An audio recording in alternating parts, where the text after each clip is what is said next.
Hey everyone, Chris Carter here on the North Shore Drive podcast from the Pittsburgh Post-Gazette. We've got Ray Fittipaldo on. We want to talk about Aaron Rodgers throwing with DK Metcalf. What does that mean? Also, what did the Steelers say about the Aaron Rodgers and the quarterback situation at NFL owners meetings? Why it continues to point to the things that we've been saying it could go down with the Steelers, and why it could play into what they're really trying to do in the NFL draft. We'll talk about that, what Omar Khan and Mike Tomlin had to say about DK Metcalf and how they do the receiver situation, as well as where the Steelers should be drafting a running back in this year's class. All here in the North Shore Drive podcast. Let's get into it. You are now listening to the North Shore Drive podcast, a show on all things Pittsburgh sports from the writers of the Pittsburgh Post-Gazette, hosted by Christopher Carter.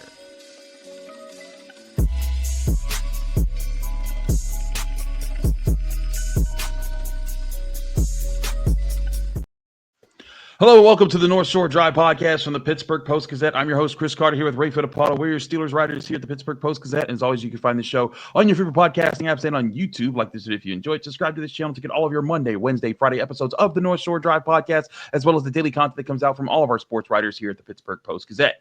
As always, this show is brought to you by Edgar Snyder Associates. Not only do they help you when you're injured in an accident or hurt on the job, they also help you with workers' compensation. Be sure to call them today at 1-800-94-EDGAR. And remember, there's never a fee unless they get money for you. Ray, let's talk about the big thing. Now, it's been reported that Aaron Rodgers and DK Metcalf were doing some throwing sessions out in California over the weekend, and that's another sign that he could be signing with the Pittsburgh Steelers, and it just hasn't been announced just yet. Mike Tomlin and Omar Khan were speaking at NFL owners meetings this weekend and today, but looking at how this situation continues to look, Ray, it does seem more and more like Aaron Rodgers is just going to be the guy. It's just a matter of time before it's official. Or do you think there is a hang up here that we're missing? No, I just think we're on Aaron Rodgers' timeline, and he doesn't seem to be in a hurry. And I think we should point out down at the owners' meetings, this waiting around doesn't seem to be a big issue for Mike Tomlin or Omar Khan either. So.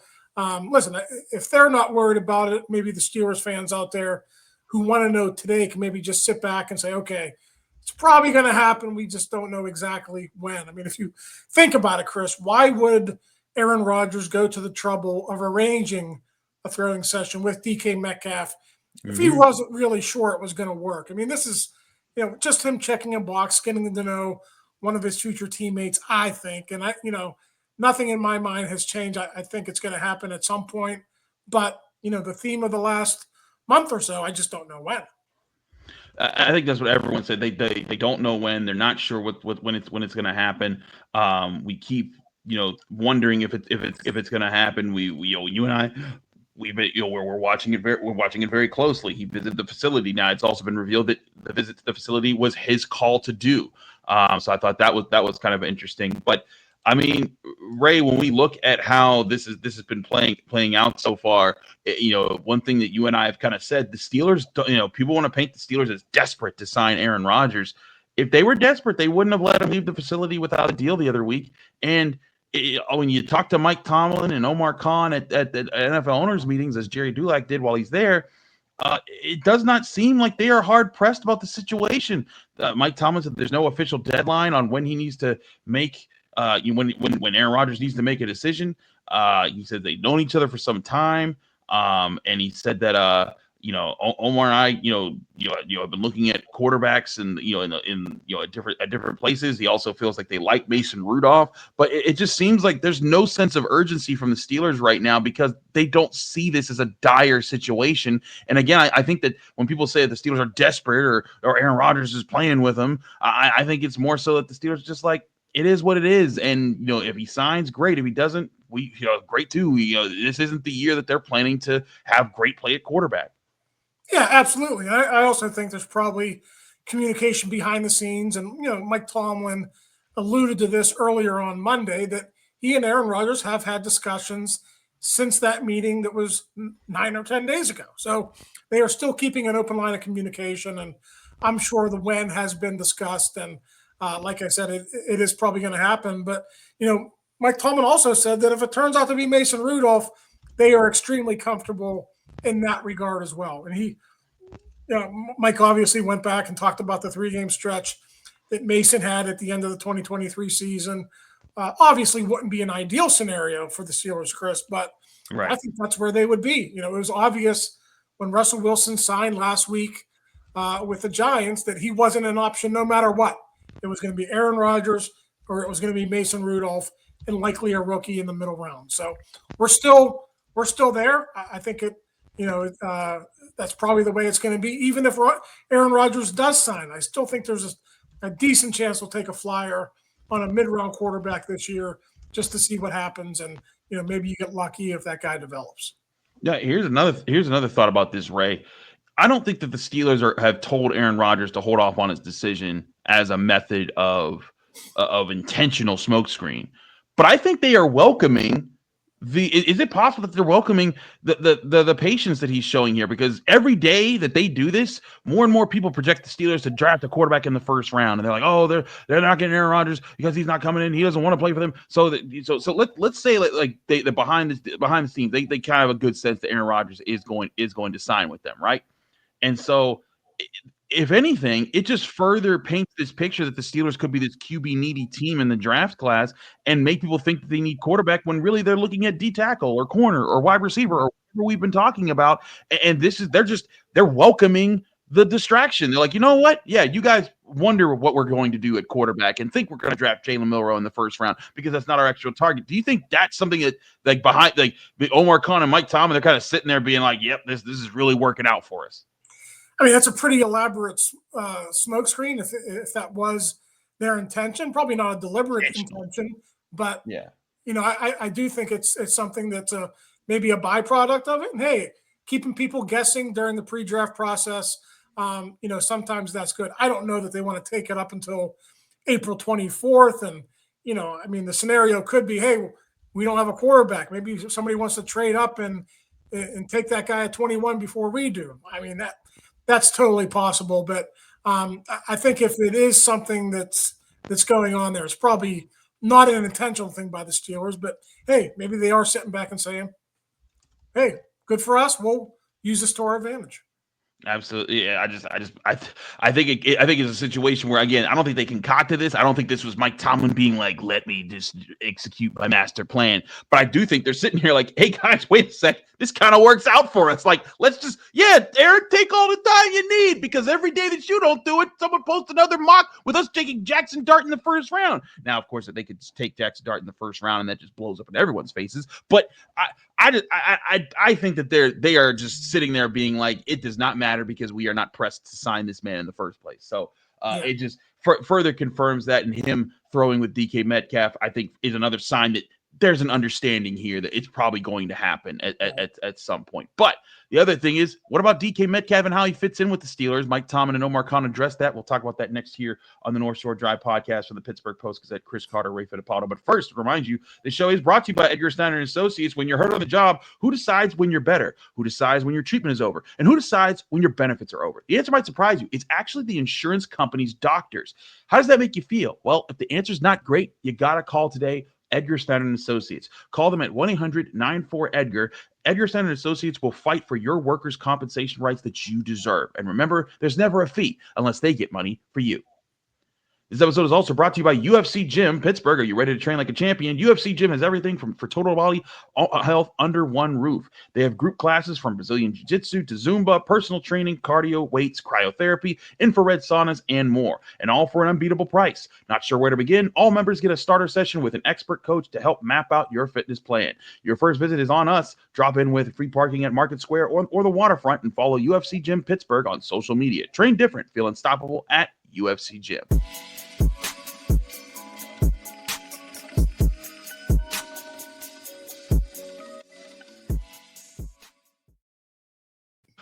We're back here in the North Shore Drive podcast for the Pittsburgh Post-Gazette. Chris Carter, Ray Fittipaldo. Ray, let's talk about the Steelers wide receiver situation and how Mike Tomlin addressed it.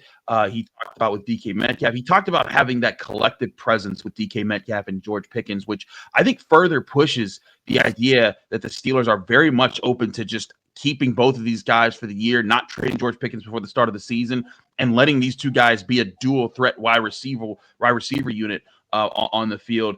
Because he, as Mike Tomlin said, he says, quote, I know as a guy who grew up on the defensive side of the ball, we got multiple people schematically, talking about the Steelers offense now, we've got multiple people schematically that you've got to work to minimize. It really challenges you in some of the things you do. We see similar challenges within our division. So we're excited about putting together a group that has that type of collective presence. And so that collective presence, I think, Ray, is very much what the Steelers are welcoming right now, because you talk about the division. Obviously, the best wide receiver duo in the division is Jamar Chase and T. Higgins, who the Bengals found a way to keep both of those guys during this offseason period. So what do you say to that collective presence and what that says about their plan for the wide receiver position?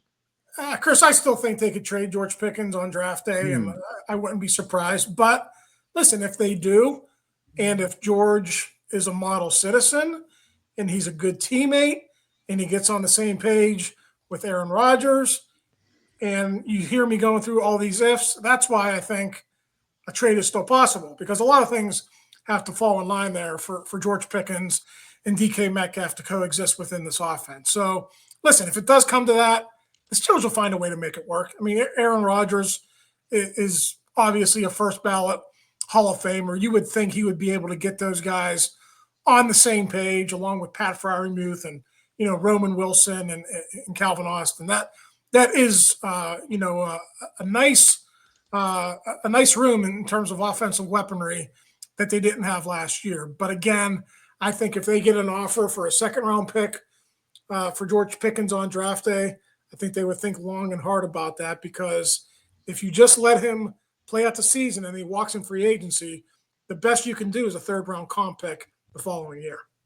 I think that would be that would be interesting to see, what the Steelers want to do. And again, but here's the thing about this, like you said, while the Steelers may be, positioning themselves like, hey, yeah, we're excited to have George Pickens, that could just very well be the stance to set up the trade value. Because if teams are like, hey, the Steelers aren't desperate to get rid of George Pickens and he's a really good player, well, let's try to we're going to have to come up with something serious to go get him. And then that could lead to getting a second and some change in the draft process. Because I'm right with you. If it's a third round pick, why would I give up Pickens for a third round pick when I'm probably going to get a third round comp pick for him? If you'll just let him hit free agency next year. I think that the Steelers know that this is a kind of a situation where they can be patient with George Pickens. And if he works out this year, great. And you know what? If it gets to next year and you're like, hey, him and Metcalf worked out really well, we're drafting a young quarterback, we want to keep that duo together, you could franchise tag George Pickens.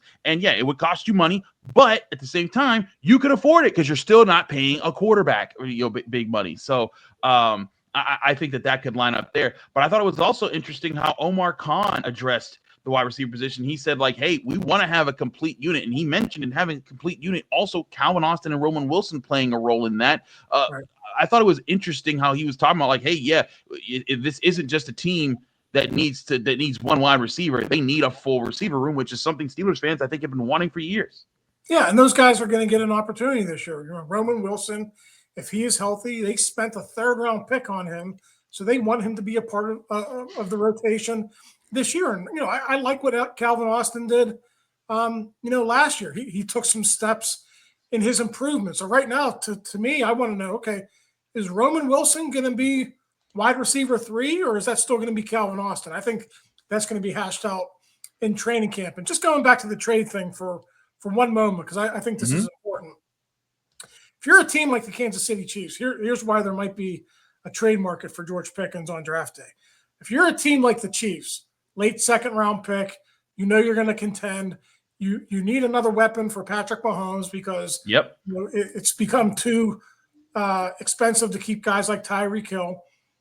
Why not get George Pickens on draft day so you have an exclusive negotiating window with him rather than trying to bid on him in free agency next year? So people are wondering, what's the trade market going to be? Actually, if you're a team like the Chiefs or another wide receiver needy team that's out there, that's why it would make sense to call the Steelers in the days and weeks leading up to the draft.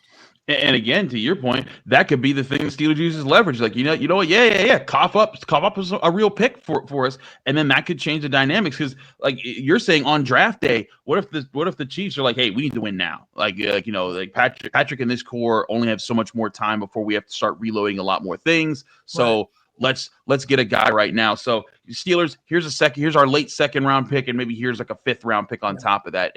We'll take George Pickens off your hands. And then all of a sudden, the Steelers, you get your 2nd round pick back that you gave away for DK Metcalf, and then wide receiver becomes a much more wide open thing in this draft class. And it's not a secret the Steelers want to get back into the 2nd round if they can.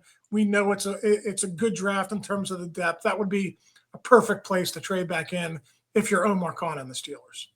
I agree there. But I want to delve into your point here about Calvin Austin versus Roman Wilson. One thing that Mike Tomlin addressed was also Roman Wilson. He was asked about Roman Wilson and what happened at the end of the year because he was healthy. Why didn't he get back? And Mike Tomlin said, hey, there's being healthy and there's being football ready. And those are 2 different things. And he talked about getting back on the moving train and things like that. But he also likened it, and I thought this was a pretty good comparison, to Calvin Austin, who, as Calvin Austin, he got hurt his rookie year, was thought that maybe he could be healthy and back, but they sat him down for the rest of the year, and then he came back with a vengeance in his 2nd year, and now he's heading into his 4th year, and he looks like he could be a guy that could be productive in the Steelers offense.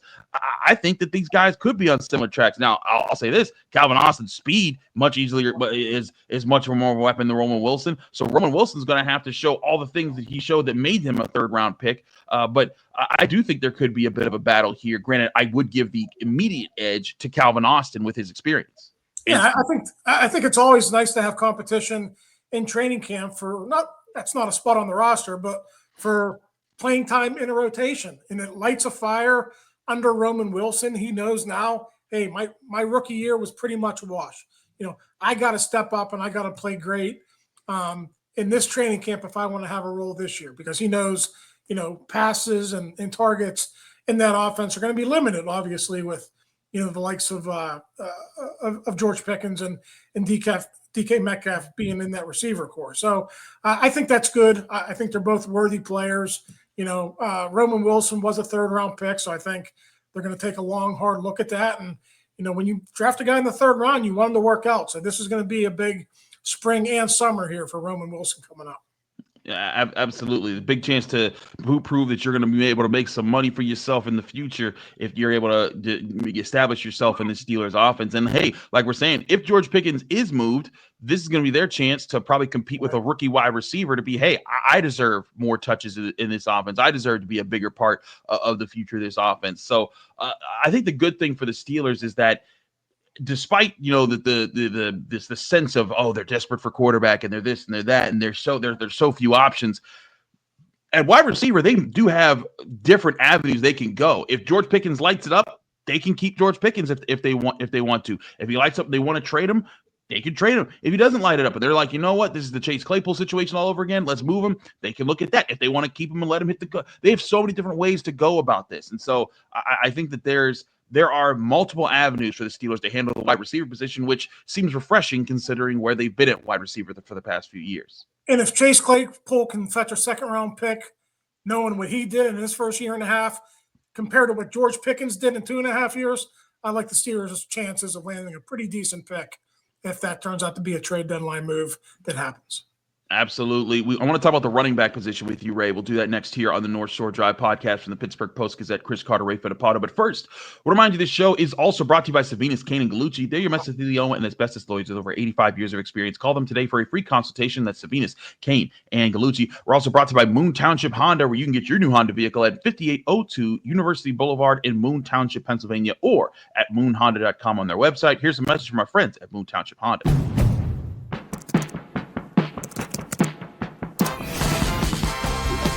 We gave the all-electric Prologue EX class-leading passenger space. And we made its tech intuitive with Google built-in.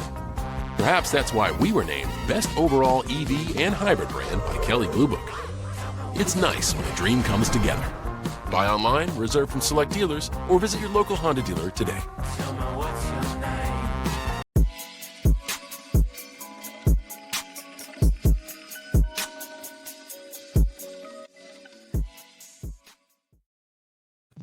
Welcome back to the North Shore Drive podcast. Chris Carter, Ray Fittipaldo. Ray, let's get to talking here about where the Steelers could address running back in this draft class. Now, there are some people out there that think that the prime move for the Steelers when it comes to the running back, that they should try to go up and get one of the earlier guys. They should try to find a way to land Ashton Jeanty, or they should really take a hard look at Omarion Hampton out of North Carolina and see how those guys stack up. But just looking at it from my perspective here, I think that this is a position where the Steelers, because we've talked about how deep this draft class is at running back, I think it would behoove them to wait until they could get one of these middle round guys this year. It's not like there's a lack of talented running backs that can, whether you want a speed back or a power back or a good mix of both. There's plenty of guys that fit those descriptions and had good college careers that are available. And it's why I think the Steelers should exclusively be looking for running back anywhere from the 3rd to the 5th rounds. Yeah, Chris, it would have to be a situation where Ashton Jeanty falls to them. They feel like he's a top 5 player in this draft, and they say, we can't bypass this guy right now. We got to take him. Or if they feel the same way about Omarion Hampton.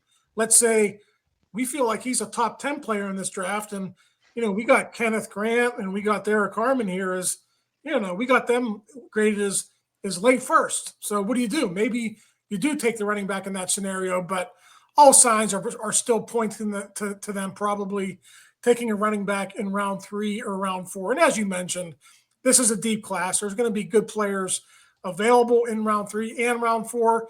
And you don't necessarily need like a bell cow starter. The way NFL teams and the Steelers have played the running back position in recent years, you just need a guy to play, 35, 40% of the snaps.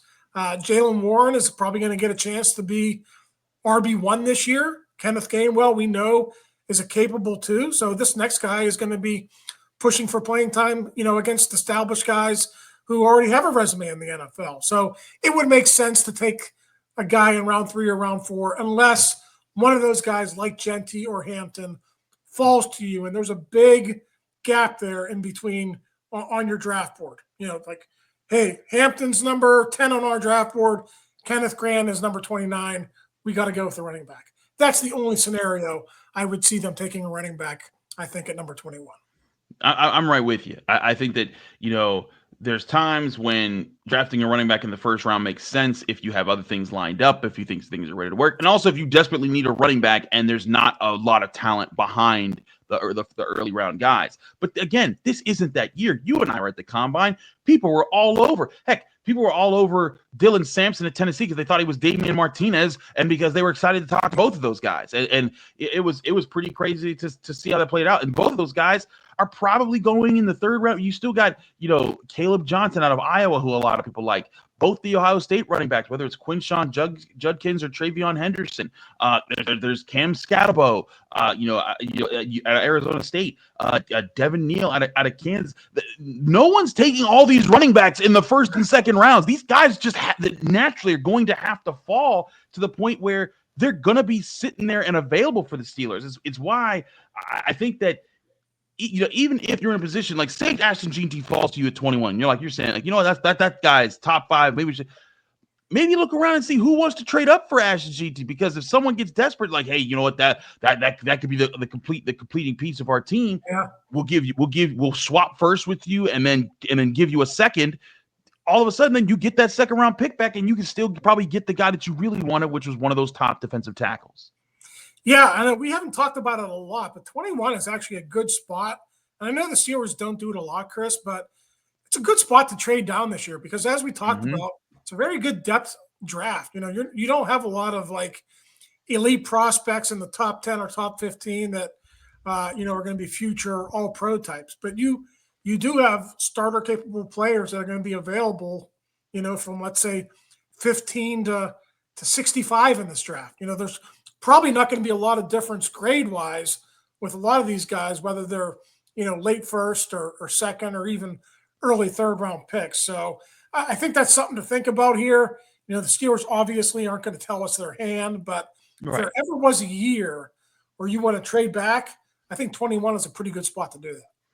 Absolutely. And you look at, one thing I try to look at is, okay, who wants to be jumpy? Who wants to jump ahead of somebody? Like back when the Steelers needed to trade up to get Broderick Jones, I felt like they were going to need to trade with the Patriots because there was a chance the Jets could take Broderick Jones because they desperately needed an offensive tackle. And when I look down the list of the teams below the Steelers who might want to move ahead of the Steelers or move ahead of other teams that are right behind the Steelers, you look at the Chiefs. They need a wide receiver. There's several teams like ahead of them, like the Bills or the Lions or the Rams, the Texans, the Packers, and the Chargers. All those teams, they need wide receivers. And you look at those teams, you're like, hey, I want to leapfrog these teams here. I'll give up a day 2 pick for it to happen there. And there's other positions like that too. There's offensive line, there's defensive line, there's several positions there. And again, it all depends on who the Steelers feel like they really want to get, because like say you're there and both Kenneth Grant and Derek Harmon are available, and all of a sudden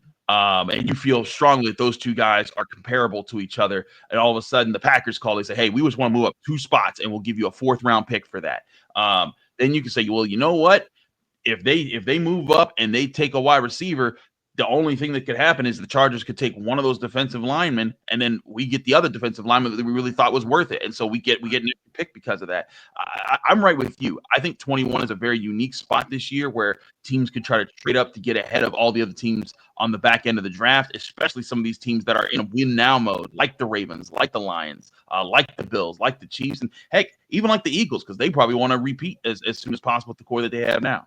Yeah, I mean, if you're the Ravens and Derrick Henry has 1, maybe 2 years left, why wouldn't you want to? Not that the Steelers would strongly entertain an in-draft, in-division, draft, but hey, if the offer is really good, then maybe you do. So that's what you have to think about. You have to look at all those teams from 22 to 32, see where they have a need at running back or another skill position player that would be going in that range in the draft, and you have to see who would give you the best deal. So I agree with you. I think there's going to be a lot more talk about that in the next 3 weeks or so before the draft.